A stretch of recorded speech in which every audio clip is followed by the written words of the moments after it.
신명기 32장은요, 모세의 마지막의 이야기입니다. 32장에서 모세가 이 마지막의 명령을 노래로 불러서 귀에 들려주고 있고요. 33장은 모세가 축복하는 장, 34장에 모세의 죽음이 담겨 있습니다. 가장 마지막에 노래로 분명하게 기억이 나도록 알려주는 말은 가장 중요한 이야기가 담겨 있겠죠. 오늘 이 이야기를 보면 1절과 2절의 말씀에 여기 세 번역으로 계속 읽어 드릴게요. 하늘아 나의 말에 귀를 기울여라. 땅에 나의 입에서 나오는 말을 들어라. 증인을 삼는 거죠. 두 증인이 필요하다고 말씀드렸죠. 유대인들은 두 증인이 필요한데 땅과 하늘은 변하지 않잖아요. 가장 세월이 지나도 모든 것을 보고 있는 증인으로 하늘과 땅을 부른 다음에 나의 교훈은 내리는 비요 풀밭을 적시는 소나기다. 나의 말은 맺히는 이슬이요 채소 위에 내리는 가랑비다 라고 이야기합니다. 비와 이슬과 소나기 이런 거는요, 공통점이 생명을 주는 거예요. 모세가 지금 전하고 있는 이 말이 생명을 주는 말이라는 거죠. 그리고 모세는요, 백성들의 반응까지 딱 정해놨어요. 나 이렇게 얘기하면 너 이렇게 해야 돼? 라고 3절 말씀에 정해놓고 있습니다. 뭐라고 얘기하냐면, 내가 주님의 이름을 선포할 때에 너희는 우리 하나님은 위대하시다라고 응답하여라 라고 응답하는 방법까지 다 정해놨습니다. 이제 모세 이야기에 귀를 기울여 볼까요? 4절 말씀에 모세는 하나님이 어떤 분이신지를 먼저 이야기합니다. 하나님은 반석, 하시는 일마다 완전하고 그의 모든 길은 올곧다. 그는 거짓이 없고 진실하신 하나님이시다. 의로우시고 곧기만 하시다. 모세는 하나님이 이런 분이라고 이야기하는 거예요. 근데 이 말씀이 옳다면 이해하기 어려운 게 조금 있습니다. 하나님은 정의롭고 올곧으신데 왜 세상에는 나쁜 일이 그렇게 자주 일어나나요? 왜 그런 문제들은 늘 우리 앞에 있을까요? 이 질문은 우리만 던지는 게 아니고요. 성경이 나오는 대부분의 믿음의 사람들이 던졌던 질문입니다. 아브라함을 예로 들어볼까요? 창세기 18장 25절에 보면 아브라함이 이렇게 이야기해요. 의인을 악인과 함께 죽이시면 부당하오며 의인과 악인을 같이 하시면 또 부당하니이다. 세상을 심판하시는 이가 정의를 행하실 것이 아니니까. 하나님께 뭐라고요? 부당하지 않습니까? 라고 아브라함이 따지는 거예요. 눈앞에서 벌어지는 일들이 부당하다고 느끼는 거예요. 모세도 비슷한 이야기를 합니다. 출애굽기 5장 22절에 보면 모세가 여호와께 돌아와서 아뢰되 주여 어찌하여 이 백성이 학대를 당하게 하셨나이까. 하나님께서 의롭고 곧으시다면서 왜 하나님의 백성이 학대를 당하도록 내버려 두십니까? 라고 모세가 반문하는 겁니다. 예레미야도 비슷하게 이야기합니다. 예레미야 12장 1절에 보면 여호와여 내가 주와 변론할 때에는 주께서 의로우시니이다. 이야기하다 보면 하나님이 다 오르세요. 그런데 현실로 갔더니 왜 악한 자의 길이 형통하며 반역한 자가 다 평안하면 무슨 까닭이니까. 현실은 안 그렇다는 거예요. 어떻게 대답할까요? 이 어려운 질문에 대해서 흔히 이제 신정론이라고 불리는 질문에 거대한 질문에 속해 있는데 어떻게 대답하면 좋을까요? 이거를 대답하기가 되게 어렵습니다. 철학적으로 되게 어려운 질문들이에요. 근데 모세는 그걸 철학적으로 풀지 않고요. 이렇게 이야기합니다. 먼저 생각해야 될 게 한 가지가 있는데 오늘 말씀 5절 말씀에 보면 이렇게 이야기하고 있어요. 그러나 너희가 하나님께 맞서 악한 짓을 하니 수치스럽게도 너희는 이미 그의 자녀가 아니요 비뚤어지고 뒤틀린 세대래요.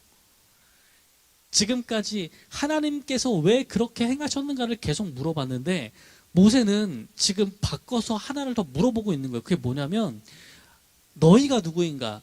우리가 누구인가를 먼저 묻고 있습니다. 하나님께서 타락하셔서 그런가요? 하나님께서 안 들어주셔서 그런가요? 그 사이에 뭐가 있냐면 하나님의 자녀의 몫이 있는 거예요.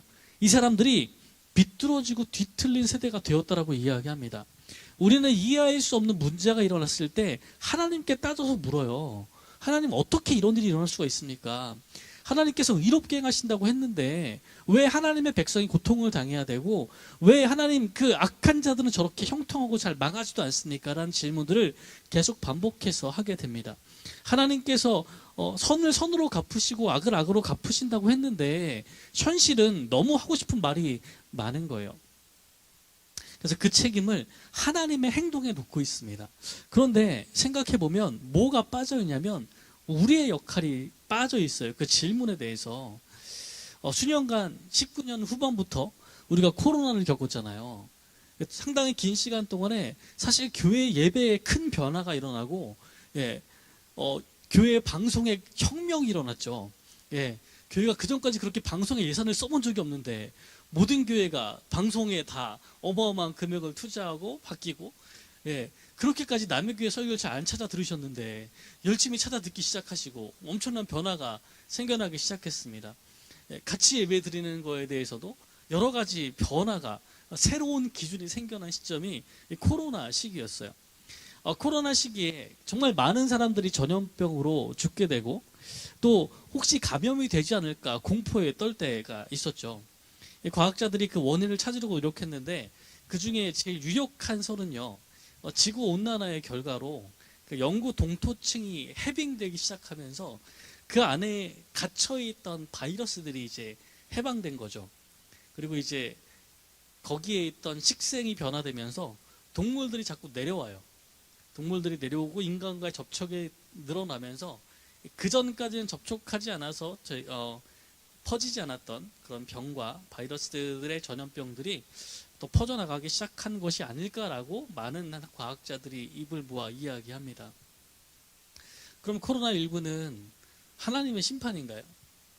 하나님이 지금 많은 사람을 죽이는 일들을 행하고 계신 건가요? 아니면 지구온난화라는 일들을 우리가 일으킨 것의 결과를 맞이하고 있는 걸까요? 그러니까 모든 일들에 대해서 하나님께서 혼자 행동하시는 것처럼 하면 거기에만 물어야 되는데 사실 그 사이에는 우리가 행동하는 측면들이 끼어 있는 거죠. 하나님이 올곧으신 것을 의심하는 게 아니라 문제를 두 가지 다르게 해석이 된다면 하나님께 해결해야 될 게 아니라면 뭘 바꿔야 되는 거예요? 우리가 행동하고 있는 부분을 다시 한번 살펴봐야만 하는 겁니다. 하나님은 옛날에 이스라엘이 하던 일들에 대해서 이렇게 물으시는 거예요. 이스라엘도 똑같은 질문을 많이 던졌거든요.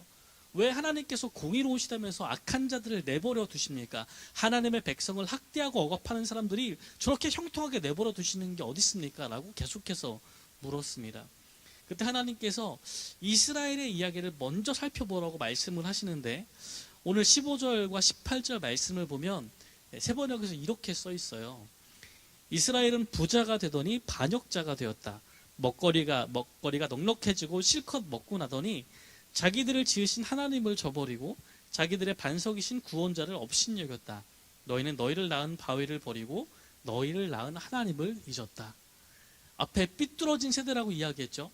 이스라엘 백성들이 그 사이에서 하나님을 반역하는 거예요. 뭐 때문에 반역해요? 먹을 게 넉넉해지고 실컷 먹고 나더니 바뀐 거예요. 저도 가끔씩 이런 일들을 많이 경험합니다. 여러분 경험해 보셨어요? 사랑하는 자녀들이 엄마 아빠에게 막 여러 가지 이렇게 방긋방긋 웃음이 와서 이거 다 하면 게임 시켜줄 거라고 물어봅니다. 그럼 저희는 그러면 이렇게 하고 나면은 게임해라고 이야기를 하게 되죠. 많이 안 해보셨나요? 그래서 이렇게 하고 나면 다 해와요. 그러면 시간을 주죠. 그럼 하루에 정해진 시간이 끝나고 나면 공부를 더 하면 또 줘야 되나요? 말아야 되나요? 이게 약간 부모님들마다 다른데 저는 웬만하면은 더 많이 하고 조금이라도 주려는 마음이 있고 아니면 딱 이렇게 정해진 시간만큼 딱 하려는 마음이 있습니다. 근데 이제 더 이상 안 줄 때가 된 거예요. 아무리 뭘 하고 더 해도 안 줄 것 같아. 이제 더 이상 시간 안 줄 것 같아. 그럼 얘들 어떻게 해요? 배신하죠. 더 이상 방긋방긋 웃지 않고 열심히 시키는 걸 하지 않습니다. 그렇죠? 배신하는 거예요. 왜요? 할 걸 다 한 거예요. 그럼 이스라엘 그런 거죠. 그러니까 배고플 때, 외적으로 위협을 당할 때 하나님께 막 방긋방긋 웃으며 찾아가는 거예요. 이렇게 하시면 도와주실 거예요. 외적을 쳐부져 주실 건가요? 막 다 이야기한 다음에 외적이 없네. 배부르네. 그럼 어떻게 돼요? 예전처럼 그렇게 행동하지 않는 거예요. 지금 이스라엘이 부자가 되더니 반역자가 된 거예요. 먹거리가 넉넉해졌어요. 그러니까 너희 반석이신 구원자를 업신여기기 시작하는 거예요. 하나님을 잊은 거예요. 16절과 17절에 가면 더 충격적인 이야기가 나옵니다. 그들은 이방 신을 섬겨서 주님께서 질투하시게 하였으며 역겨운 짓을 하여 주님께서 진노하시게 하였다. 너희는 하나님도 아닌 신들에게 제사를 드렸다. 너희가 알지도 못하는 신들, 새롭게 나타난 새 신들, 너희 조상이 섬기지 않던 신들이다. 여러분, 우상 숭배를 해도 이렇게 유명한 거를 섬기는 거랑 듣도 보도 못한 걸 섬기는 건 조금 다르지 않아요? 여러분이 이렇게 친구가 종교를 바꿨다고 하는데 한국의 유명한 불교나 뭐 천주교 가면은 이해가 되잖아요. 근데 신흥 종교를 막 믿는 거예요. 막 증산도를 믿거나 이런 거 믿으면 좀 이상하지 않으세요? 네.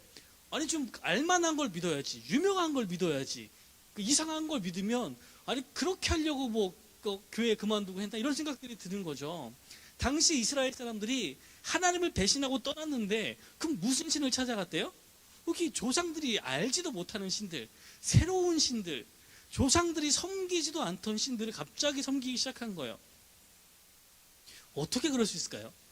하나님을 배신해도 좀 그럴싸한 걸 믿어야 되지 않을까요? 여러분 그렇게 생각하지 않으세요? 아닌가요? 새로운 게 좋은 건가요? 네.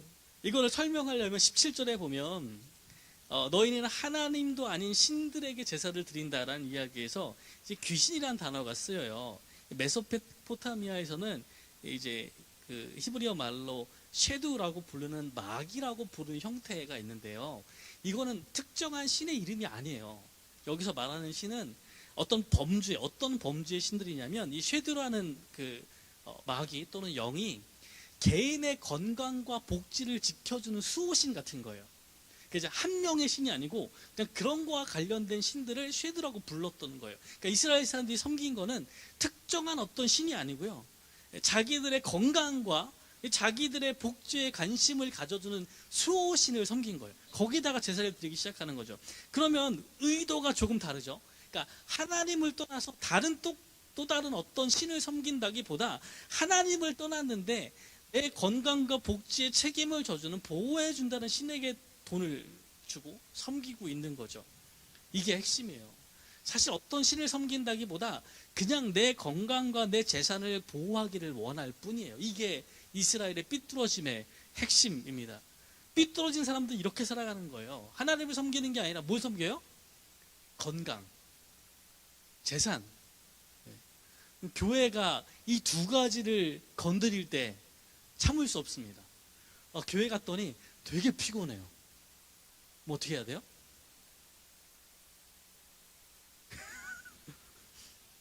주일만 가도 괜찮았는데 새벽 기도를 해요. 와, 너무 피곤해. 일주일 내내 피곤해. 그럼 어떻게 해요?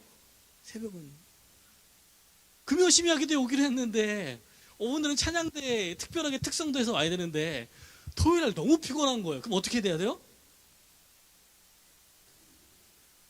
이게 뭘 섬기는 거라고요? 여기 얘기 수호신. 나의 재산과 건강을 보살펴주는 신들을 섬기는 거예요. 교회 갔는데 교회 가면 이제 장사도 잘 되고 뭐 일이 잘 될 줄 알았는데 별로야. 교회 안 갈 때보다 이게 돈벌이가 잘 안 돼요. 그럼 어떻게 해야 돼요? 이 교회 안 가야지 이제. 네? 근데 이게 원래 교회를 안 다니다가 갑자기 와서 이런 사람들은 이런 유치한 비교를 할 수도 있잖아요. 근데 지금 이걸 누가 하고 있냐면 이스라엘 백성이 하고 있는 거예요. 하나님의 백성이 그렇게 하나님을 제일 잘 알고 있는 사람들이 이런 일들을 순식간에 넘어가는 거예요. 언제? 힘들 때가 아니에요. 부유해진 다음에 이 마음이 확 들어오는 겁니다.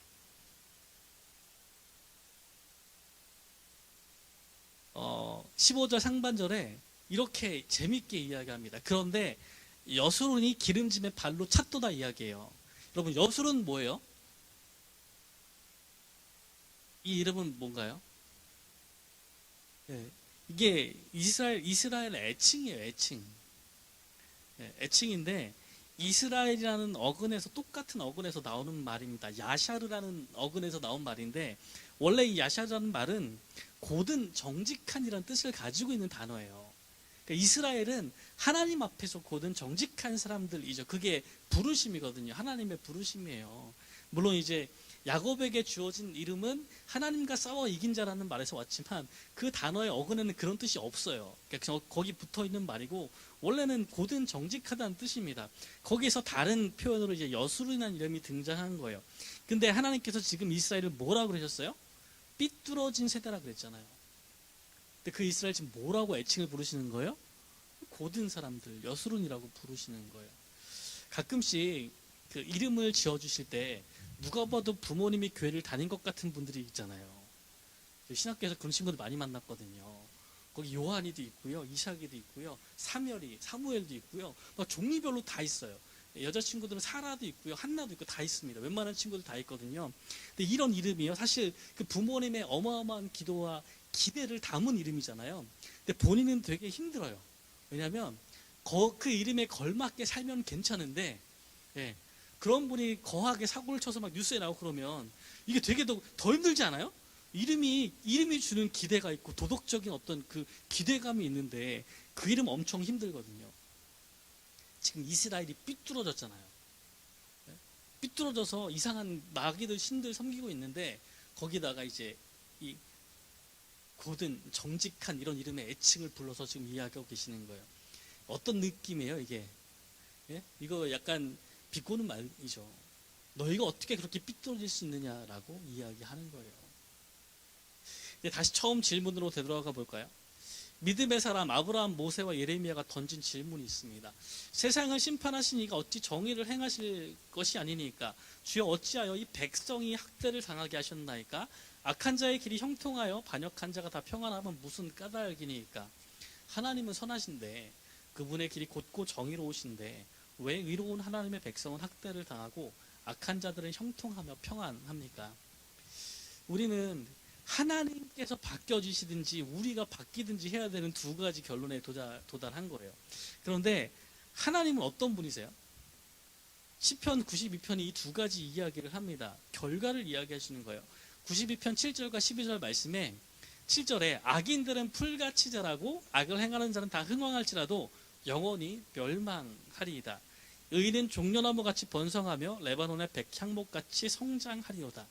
하나님은요 결국 이렇게 행하시는 분이에요. 하나님은 올곧고 정의로우셔서 악인들에게는 악인들에 해당하는 결말이 있습니다. 잠시 흥왕하는 것처럼 보이지만 멸망이 그들을 기다리고 있다고 하나님께서 계획하고 계시고 의인들에게는 그 백향목 같은 성장함이 그 뒤에 기다리고 있다고 말씀하시는 거예요. 하나님은 이 질문에 대해서 결국 이렇게 대답하실 거예요. 그럼 이제 우리의 대답만 남은 겁니다. 삐뚤어져 있던 세대라면 돌이켜야 하는 거예요. 마틴 루터 킹은 이렇게 이 시편을 주석하면서 이렇게 이야기합니다. 이 시편의 정신은 다음과 같은데 도덕적 우주의 호는 길지만 정의를 향해 구부린다. 이렇게 이야기했어요. 그 원에 보면 이 동그란 이 부분을 호라 그러잖아요. 살짝 기울어져 있어요. 이게 오래 걸릴지 모르지만 저쪽 끝에 가서 만날지 모르지만 정의를 향해서 구부러져 있다는 것. 언젠가 하나님의 공의가 드러나는 때가 다가오고 있다는 것을 이야기합니다. 이제 우리의 할 일은요. 우리가 삐뚤어지는 것을 고치는 법밖에 없습니다. 하나님은 정의롭게 행하실 거예요. 변함없이 꼭 그렇게 하실 겁니다. 그러면 우리가 해야 하는 일은요. 혹시 우리가 조금 배부르다고 해서 내 안전과 재물을 지키는 신들을 섬기는 일로 방향을 자꾸 바꾸고 있는 것이 아닌지 생각해 봐야 됩니다. 하나님을 믿는 신앙으로 주님 앞에 나오기 시작했는데 어느 순간 하나님께서 내 건강과 재산을 지키는 분으로 자꾸 하나님께 요청하고 있다면 우리는 자꾸 삐뚤어지고 있는 거예요. 우리는 하나님을 그런 분으로 모시고 있는 게 아니라 하나님께서 말씀하시는 것을 우리가 행하기 위한 주님으로 모시고 있기 때문입니다. 하나님의 말씀을 듣고 순종해 가다 보면 전혀 생각하지 못한 위협을 또 직면하게도 되고 또 다른 모험들을 해야 되기도 하지만 하나님께서는 그런 일들을 통해서 하나님의 놀라운 계획을 우리를 통해서 이뤄가고 계시거든요. 그 모험에 뛰어드는 일들이 우리의 삶이 되어야 되는데 어느 순간 이 재산과 건강을 지키는 것에만 우리의 관심이 쏠려가고 있다면 우리는 삐뚤어지고 있는 거예요. 사랑하는 성도 여러분, 우리의 건강은 다른 누가 지켜줄 수 없습니다. 하나님께서 우리를 강건하게 붙들어 주시는 거예요. 다른 무언가를 통해서 그걸 계속 지켜가면서 우선순위가 하나씩 하나씩 뒤바뀌어 가기 시작할 때, 교회 나오는 게 요즘 너무 힘들고 피곤하니까, 올해 직장이 너무 바쁘니까 너네 좀 쉬어야지. 목자 1년 해보니까 정말 죽을 것 같아요. 오래 하신 분들이 있거든요. 목자는 아닌 것 같아. 목자로는 삶을 살 수가 없는 것 같아. 이런 분들 막 계시거든요. 우선순위가 있는데, 우선순위가 어디로 오고 있는 거예요? 내 건강, 내 직장 생활, 우리의 재산, 이런 걸로 하나씩 하나씩 순서가 뒤바뀌기 시작하면 하나님을 섬기는 일은 다시 돌아오기 어렵습니다. 하나님을 섬기는 삶으로 다시 돌아가기가 너무 어렵다는 이야기입니다. 여러분, 여수론이 배가 불러서 하나님을 발로 찼다고 이야기합니다. 하나님은 우리에게 좋은 것들을 계획하고 계시고 그 일들이 점점 다가오는데, 우리가 그 일들을 만나기 위해선 이 삐뚤어진 사람들처럼 하나님을 차면 안 되는 거예요. 하나님은 늘 그러시니까, 그분이 바뀔 게 없어요. 너무 좋으셔서 계속 그러시거든요. 그럼 바뀌어야 되는 것은, 돌이켜야 되는 것은 우리의 문제가 되는 겁니다. 사랑하는 성도 여러분, 함께 기도할 때 혹시 우리 삶에 그런 부분이 있는지 없는지 다시 한번 돌이켰으면 좋겠습니다. 하나님을 향한 믿음과 신뢰가 점점 낮아져서 내가 내 것을 지키려고 노력하고 있지는 않은지, 그것들을 지키기 위해서 자꾸 우선순위를 뒤바꿔 가고 있지 않은지 다시 한번 보시고, 하나님께서 이루어질 것을 믿고 다시 그 믿음의 모험으로 뛰어드는 저 여러분들 되기를 주님의 이름으로 축원합니다. 하나님을 따라가다 보면 하나님께서 가장 좋은 것을 주실 것을 믿습니다. 기도하겠습니다. 하나님, 배가 불러서 하나님을 차버린 여기 이스라엘처럼, 여기 여수론처럼 혹시 우리가 우선순위가 뒤바뀌어 있지는 않습니까? 점점 삶이 괜찮아지다 보니까, 먹고 살만해지다 보니까 하나님을 섬기는 것이 우선순위가 되는 것이 아니라 지금 내 삶을 유지하는 것, 지금 내가 가지고 있는 건강을 유지하는 것이 가장 큰 우선순위가 되어 있지 않습니까? 하나님께서 내게 원하시는 것을 묻는 것보다 내 건강을 지키는 것이 가장 큰 우선순위가 되어 있어서 그것으로 어떤 일을 결정하게 되지 않습니까? 주님, 하나님의 부르심이, 우리를 하나님 뜻 가운데 쓰심이 우리 삶에 다시 제일 가장 중요한 우선순위가 될 수 있도록 인도하여 주시옵소서.